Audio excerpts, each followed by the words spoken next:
Notez la date dans vos agendas. Nous saurons bientôt combien de temps un juge fédéral accordera à Sean Diddy Combs après sa condamnation cet été pour 2 chefs d'accusation de prostitution.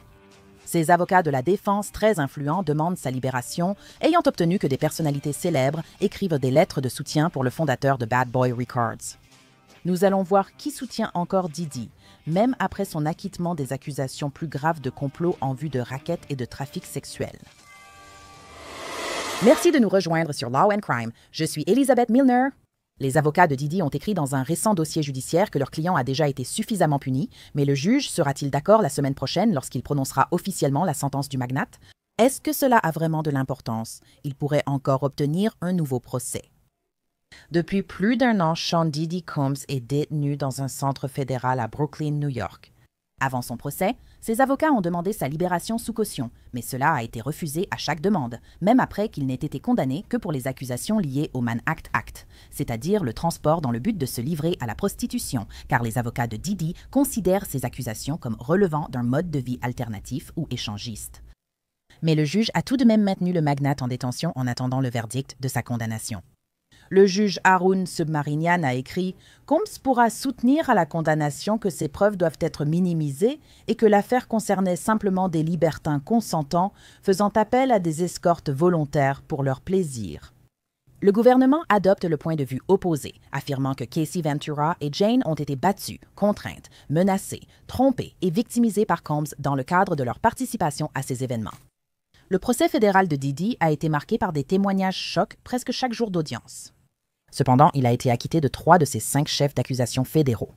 Cependant, cela ne signifiait pas que ses pairs à Hollywood l'ont accueilli à bras ouverts en public. Il y en a cependant certains qui le soutiennent avant sa condamnation, comme son ancienne petite amie, Carisha Brownlee, mieux connue sous le nom de Young Miami. Elle a écrit, je cite, « Je m'appelle Carisha Brownlee. Je suis mère, fille, sœur et artiste hip-hop ayant longtemps vécu sous les projecteurs. Je précise, je ne peux pas parler ni défendre ce qui s'est passé avant ma rencontre avec Sean Combs. Je ne cautionne aucune mauvaise action. Je ne peux parler que de mon expérience et de l'homme que j'ai connu ces 4 dernières années. Un de mes souvenirs les plus forts, c'est quand il m'a emmené à mon premier Met Gala, pas seulement pour l'événement, mais pour ce que cela signifiait. Sean s'est toujours efforcé d'ouvrir des portes aux personnes noires pour garantir que nous soyons vus, entendus et valorisés dans des espaces historiquement exclusifs. Cette nuit-là m'a rappelé que nous avons notre place dans chaque pièce, à chaque table et dans chaque conversation. Il m'a constamment encouragé, ainsi que tant d'autres, à rêver plus grand, à avancer avec confiance et à ne jamais diminuer qui nous sommes pour mettre les autres à l'aise. Je l'ai aussi vu faire un vrai travail sur lui-même. Il a choisi de suivre une gestion de la colère et une thérapie pour entamer sa guérison physique. Cela demande de la force, de l'humilité et de la conscience de soi. Il ne l'a pas fait pour se donner en spectacle. Il l'a fait parce qu'il voulait évoluer et devenir une meilleure personne. D'après mon expérience personnelle, Sean n'est pas un danger ni une menace pour la communauté. C'est un homme de Dieu qui élève, soutient et inspire les autres à progresser mentalement, physiquement et spirituellement. Mais plus que tout, c'est un père, et ce sont ses enfants qui l'admirent le plus. Ils ont besoin de lui, sa présence, son amour et ses conseils comptent énormément dans leur vie. Je crois sincèrement qu'il doit être à la maison avec sa famille, les personnes qui comptent le plus pour lui et qui restent sa plus grande source de motivation et de force. Monsieur le juge, c'est un homme bien. Dallas Austin, producteur de musique, a écrit qu'au fil des années, Sean est devenu comme un frère pour lui. Je l'ai toujours vu comme un homme d'un dévouement sans faille envers ses proches, sa famille, en particulier sa mère et ses enfants. Père dévoué, il fait toujours passer sa famille en premier et son équilibre entre vie personnelle et professionnelle est inspirant. L'ex-star de Love et Hip Hop et producteur Stephen Jordan, alias Stevie G, a écrit « Après 30 ans dans le divertissement et une amitié avec Sian, nous avons traversé des épreuves liées à la colère et à la drogue, tandis que je suis une thérapie et prends toutes les précautions pour éviter une rechute. » Je suis fière de Sean. J'ai lu qu'il est sobre et suit une thérapie pour mieux gérer sa colère afin de s'améliorer, car nous faisons tous des erreurs, mais l'important est de changer et ne pas rechuter. Mais ce n'est que la partie visible de l'iceberg. La défense a présenté plus de 65 lettres de soutien au juge pour Combs. Il y a aussi des lettres de tous ses enfants, sauf sa fille encore très jeune. Cependant, la mère de sa fille Dana Tran a écrit une lettre de soutien, tout comme sa mère, sa sœur et la mère de sa fille Chance. Alors, la juge prendra-t-elle le parti de cet homme dont la devise était autrefois « mauvais garçon pour la vie » lors de la sentence? Son équipe de défense a adressé à la juge près de 200 pages expliquant pourquoi il ne doit pas rester en prison. Certaines des raisons incluent le jury, dont, si vous vous souvenez, certains jurés ont eux-mêmes fait la une des journaux pendant le procès et même après. Par exemple, le juré numéro 6 a été écarté après que les procureurs ont relevé ses déclarations contradictoires sur son lieu de résidence lors de la sélection. Ensuite, un autre juré a eu des problèmes de santé, ce qui a interrompu le procès pendant une journée après qu'il ait eu des vertiges en se rendant au tribunal. Il y a aussi eu le juré suppléant qui n'a pas délibéré, mais qui a tout de même déclaré à Cable News Network qu'il serait arrivé à la même conclusion. Bien que le juré connu seulement sous le nom de George n'ait pas participé aux délibérations, il a assisté à chaque jour du procès et fait partie des rares à avoir vu les fameuses vidéos compromettantes. Il a déclaré à Laura Coates de Cable News Network que les vidéos sexuelles étaient moins explicites que prévu, plutôt soft. Il s'agissait surtout de massages à l'huile, rien de trop explicite. Le jury a évidemment joué un rôle très important dans le verdict de cette affaire, notamment parce que les jurés qui ont délibéré ne l'ont pas condamné pour complot de racket ni pour trafic sexuel. La défense veut maintenant en tirer avantage. L'équipe de défense de Diddy a indiqué que le jury a rejeté l'idée que Mademoiselle Ventura et Jane étaient victimes de trafic sexuel. Des preuves accablantes ont montré, reconnues par le jury, que Mademoiselle Ventura et Jane étaient des participantes volontaires et enthousiastes à l'activité sexuelle au centre de l'affaire. Nous n'allons pas revenir sur le procès ni expliquer pourquoi les verdicts de non-culpabilité pour trafic sexuel et conspiration Racketeer Influenced and Corrupt Organizations étaient les seuls justifiés par les preuves, ni répéter que les arguments du gouvernement sur la contrainte, la fraude ou la coercition étaient infondés. Le jury a déjà jugé la solidité de ces preuves, ce qui n'est pas pertinent ici et ne doit pas influencer la condamnation. Ses avocats affirment que Diddy, sa petite amie, Cassie et Jane Doe étaient tous adultes lors des soirées Wild King, des nuits d'hôtel ou des freak-offs. La défense affirme que Combs a eu des relations sérieuses avec ces femmes et qu'ils ont eu des expériences sexuelles consensuelles avec d'autres adultes. Et ils soutiennent qu'il n'a tiré aucun profit de ces nuits d'hôtel ou freak-offs, contrairement à ce qu'un accusé dans une affaire de Mann Act ferait habituellement. Lors du procès, la question de la drogue a été soulevée à plusieurs reprises, y compris lors du récent dépôt au tribunal. Les avocats de Diddy disent que la drogue et la vie de célébrité ont influencé son comportement. Ils ont décrit « Sans minimiser l'attitude de M. Combs, c'est surtout une affaire de sexe, drogue et rock'n'roll. M. Combs a souffert de graves problèmes de dépendance durant toute la période concernée et a mené un style de vie de célébrité intense. Mademoiselle Ventura aussi, sans lien avec M. Combs.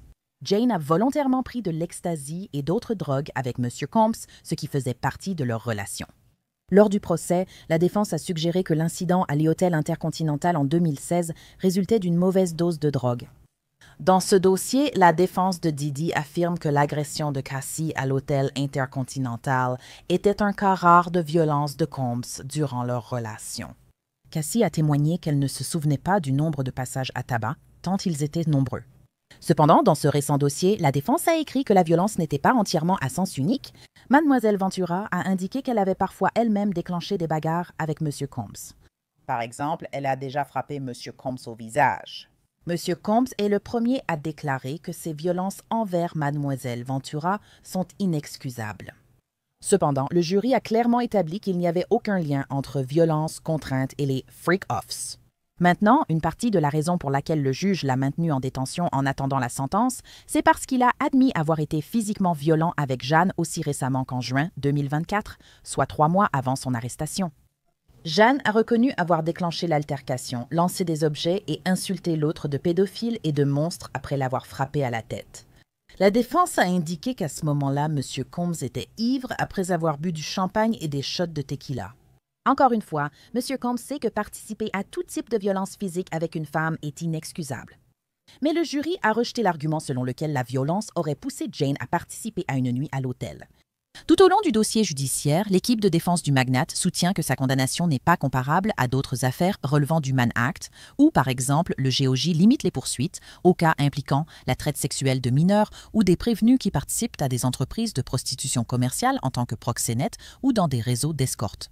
Ils ont écrit, je cite, « En d'autres termes, seulement 1% des affaires sont relevant du Mann Act que nous avons identifiées concernaient des acheteurs ou des clients, dit Jones. Ce chiffre à lui seul en dit long et corrobore la conclusion selon laquelle le DOJ ne cherche pas à incarcérer les prévenus du Mann Act qui se contentent d'acheter des services de prostitution. Au procès, les témoignages ont révélé ce que faisaient certains escortes masculins ou artistes lors de ces freak-offs ou nuits à l'hôtel. Et cela, c'était grâce aux témoignages de Daniel Phillips et de Sherry Hayes, alias la punisseuse.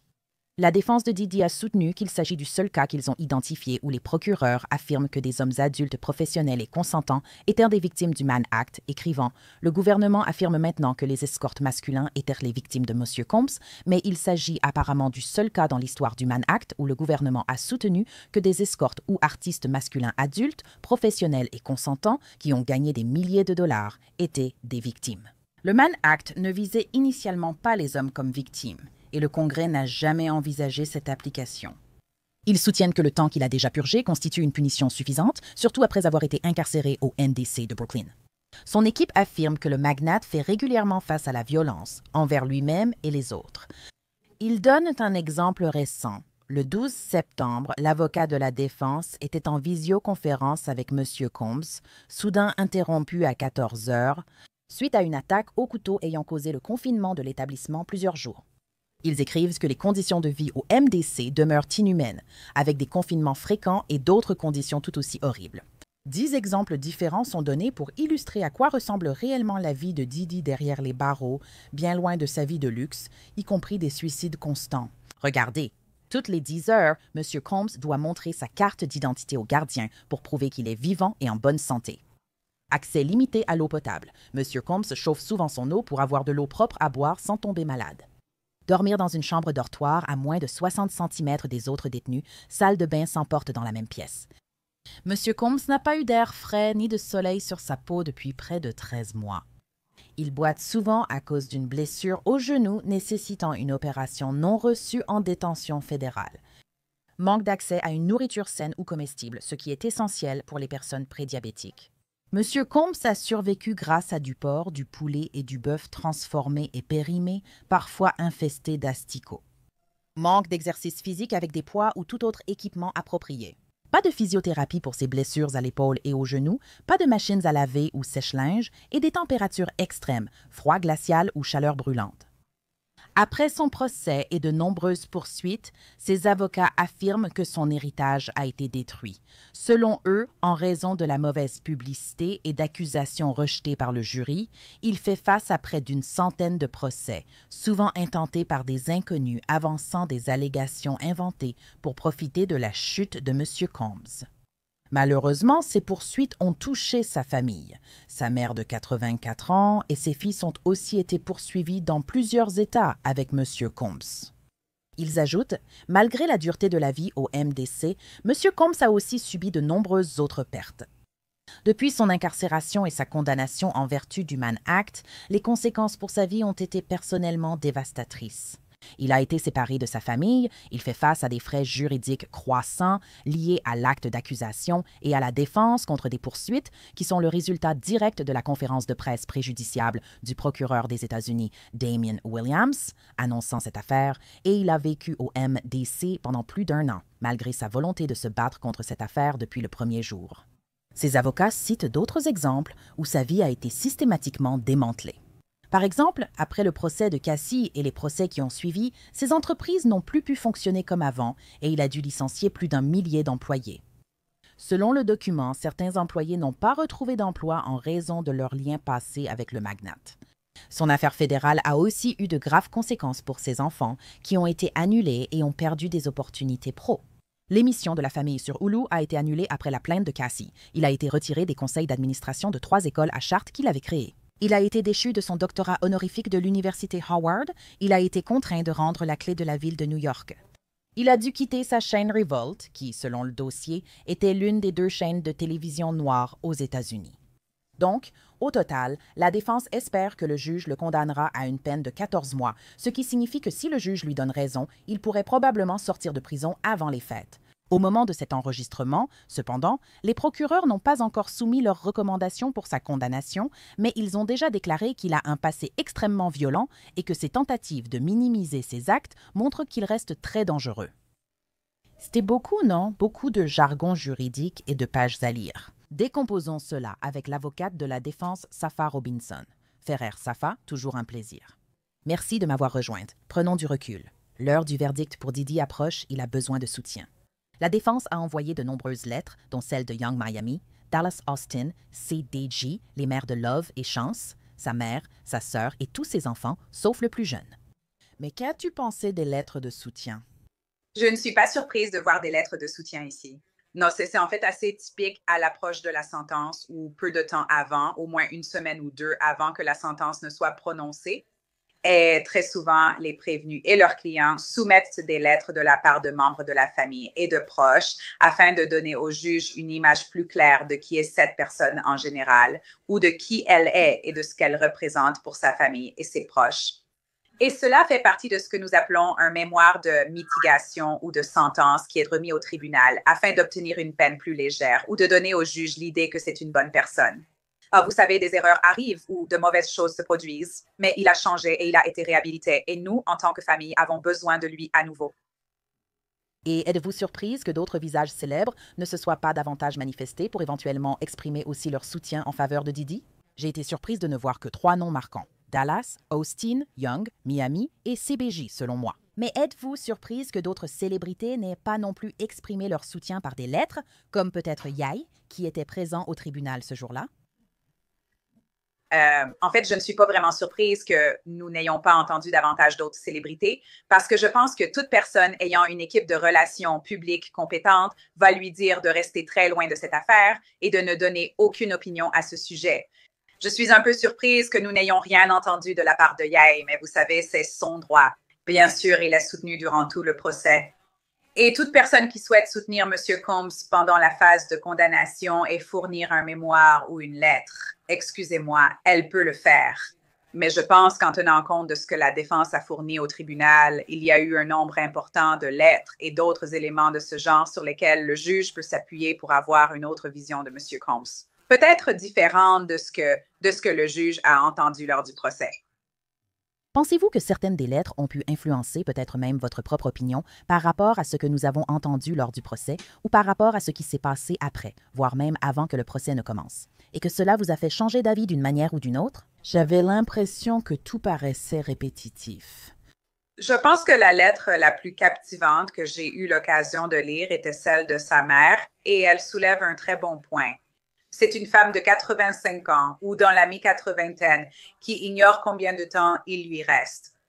Donc, l'une des choses que je trouve importante et qui m'a vraiment touchée et toucherait probablement aussi le juge, c'est ce désir de pouvoir passer la fin de sa vie avec elle, leur accorder la possibilité de se réconcilier en dehors de l'incarcération et aussi permettre à la famille d'être réunie pour satisfaire le souhait de cette mère de voir son fils réuni avec ses enfants. Ses petits-enfants, c'est pour qu'ils avancent et passent ensemble le reste ou les dernières années de sa vie.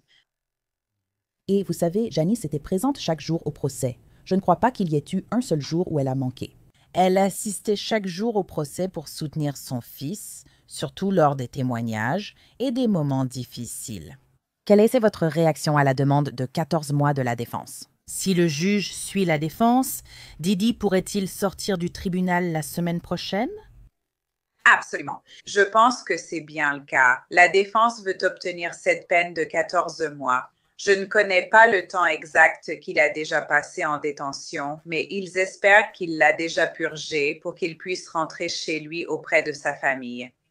Dans le mémoire sur la peine, certains facteurs de condamnation peuvent être pris en compte par le juge, ainsi que la fourchette des lignes directrices concernant M. Combs. Je crois que la défense affirme ou affirmera que 14 mois sont dans la fourchette des lignes directrices. Je pense que l'accusation dira qu'il y a une fourchette des lignes directrices plus élevée pour lui, peut-être environ 51 mois. Je ne suis pas sûre, je ne l'ai pas sous les yeux. Et donc, le juge va aussi prendre en considération la nature de l'infraction, la réhabilitation, toute menace pour la communauté, toutes ces choses-là.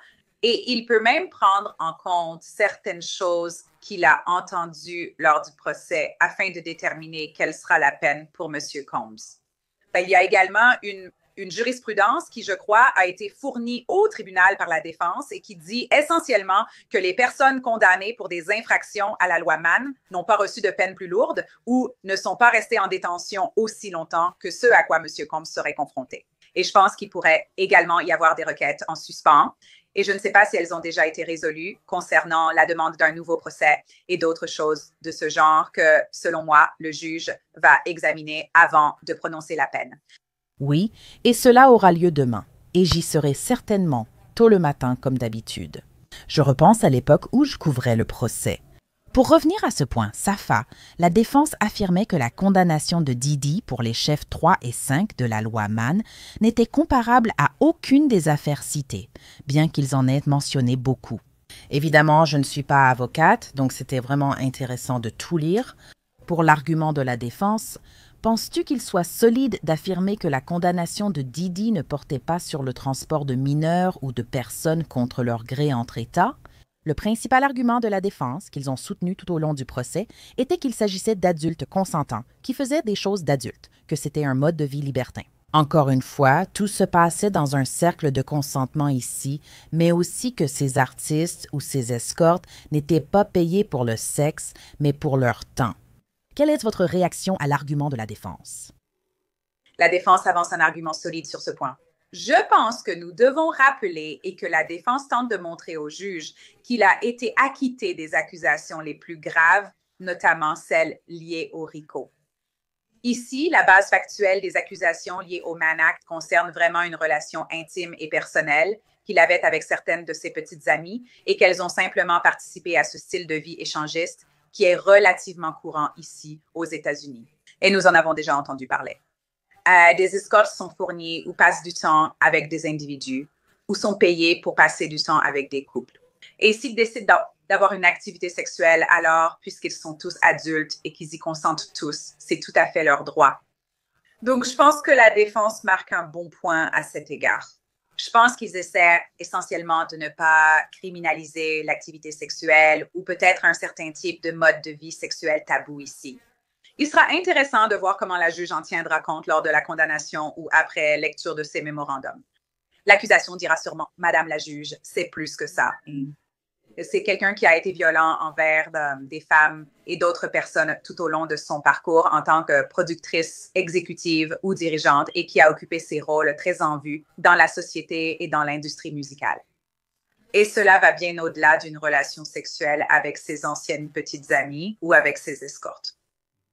Et avec la juge qui a en quelque sorte la main ici en ce qui concerne la sentence, pensez-vous que, vous savez, étant donné que Shane Combs est derrière les barreaux, même s'il y a eu de multiples tentatives pour obtenir sa libération avant le procès, après le procès, ou une forme quelconque de libération ou de libération conditionnelle, tout cela.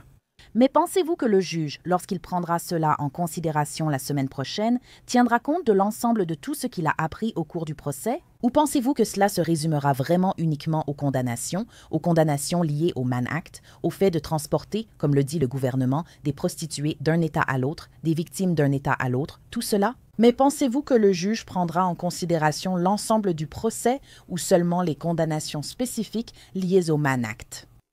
Je pense que le juge va prendre en considération l'ensemble du procès ainsi que les condamnations. Selon moi, personnellement et professionnellement, c'est aussi en partie pour cela que les demandes de libération sous caution de M. Combs ont été refusées. Et les juges font parfois cela. Si un juge sait qu'il ou elle va accorder à quelqu'un le temps déjà purgé ou le libérer peu de temps après la condamnation, les juges maintiendront les prévenus en détention, car leur temps est inclus dans la peine. Et donc, j'ai un peu l'impression ici que le juge dans cette affaire, il a continué, il semble avoir été plutôt favorable à M. Combs après qu'il ait été acquitté des accusations de racket. Je pense que le juge a dit à M.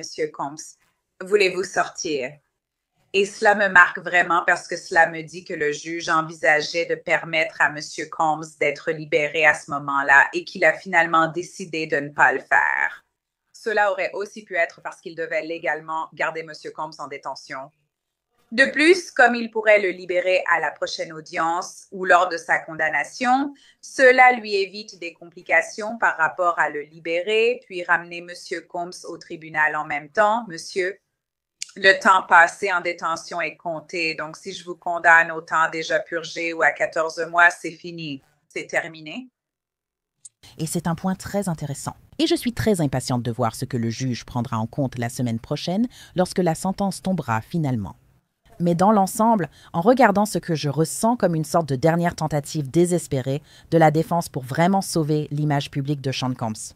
Parce que pour moi, il semblait que, vous savez, tout au long du document, et il faisait près de 200 pages, il semblait que la défense reprenait certains des arguments qu'elle avait déjà avancés auparavant, n'est-ce pas? Mais on avait aussi vraiment un aperçu de ce qu'a été la vie de Diddy derrière les barreaux, où la défense affirmait qu'il n'avait pas eu accès à de l'air frais ou, vous savez, à des options plus saines en termes de nourriture, qu'il avait peut-être été exposé à des asticots et qu'il devait marcher en boitant à cause de son genou parce qu'il n'avait pas pu se faire opérer. Toutes ces choses auxquelles on pourrait s'attendre dans un système carcéral ou un environnement de prison. Mais il semble que du point de vue de la défense, tout leur argument était qu'il a déjà assez souffert, que la condamnation et ce qu'il a enduré au Metropolitan Detention Center Brooklyn étaient déjà suffisants, surtout compte tenu des verdicts que le jury a finalement rendus dans sa décision. Mais qu'est-ce que tu penses du document dans son ensemble? Penses-tu que c'était un peu comme le dernier baroud d'honneur de la défense pour dire « Regardez, voici tout ce que mon client endure depuis qu'il est incarcéré depuis plus d'un an maintenant » ? Oui, ce que fait la défense, c'est montrer au juge que M. Combs a, encore une fois, suffisamment souffert, qu'il a tiré les leçons de ses actes, que le fait d'être en détention a essentiellement changé sa vision, changé sa perspective, et que cela a constitué une punition appropriée compte tenu des crimes pour lesquels il a été condamné.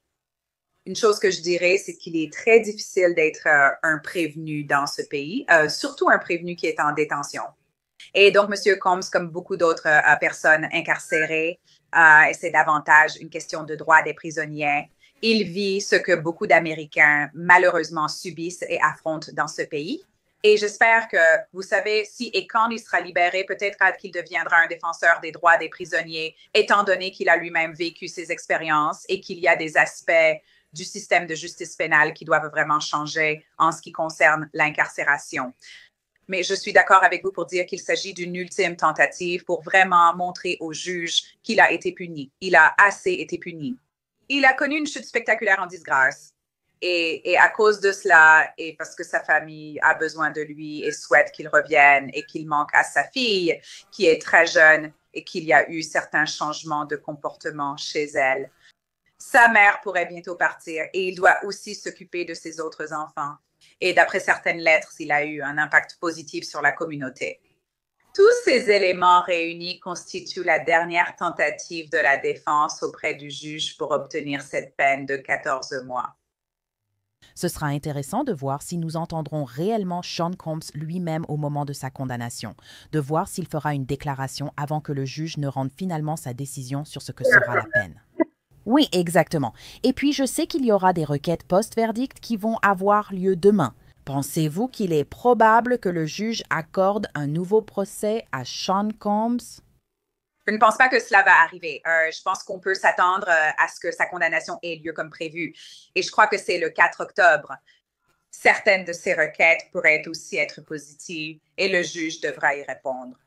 Mais à moins qu'il n'y ait une question juridique importante qui pourrait finalement annuler sa condamnation en appel, je m'attends à ce que la condamnation ait lieu la semaine prochaine. Surtout après l'envoi de tous ces documents par la défense. Donc, je suis curieuse de voir ce que le parquet va dire et de lire leurs documents, surtout lorsqu'ils semblent réfuter tout ce que la défense a avancé. Leur principal argument était que Sean Combs a été violent aussi récemment qu'en juin 2024. Il sera intéressant de voir leur ultime tentative devant le juge avant la sentence prévue le 3 octobre, jour de Mean Girls. Merci Safa Robinson-Ferrer pour votre analyse et le temps accordé aujourd'hui. Merci de m'avoir invité, comme toujours. Sean Combs a effectivement une comparution devant le tribunal prévu pour jeudi concernant toutes les requêtes post-procès. Puis, vendredi prochain, il doit être condamné. Law & Crime sera présent au tribunal fédéral. Suivez notre couverture en direct le vendredi 3 octobre. Merci de nous rejoindre sur Law & Crime. Je suis Elisabeth Milner.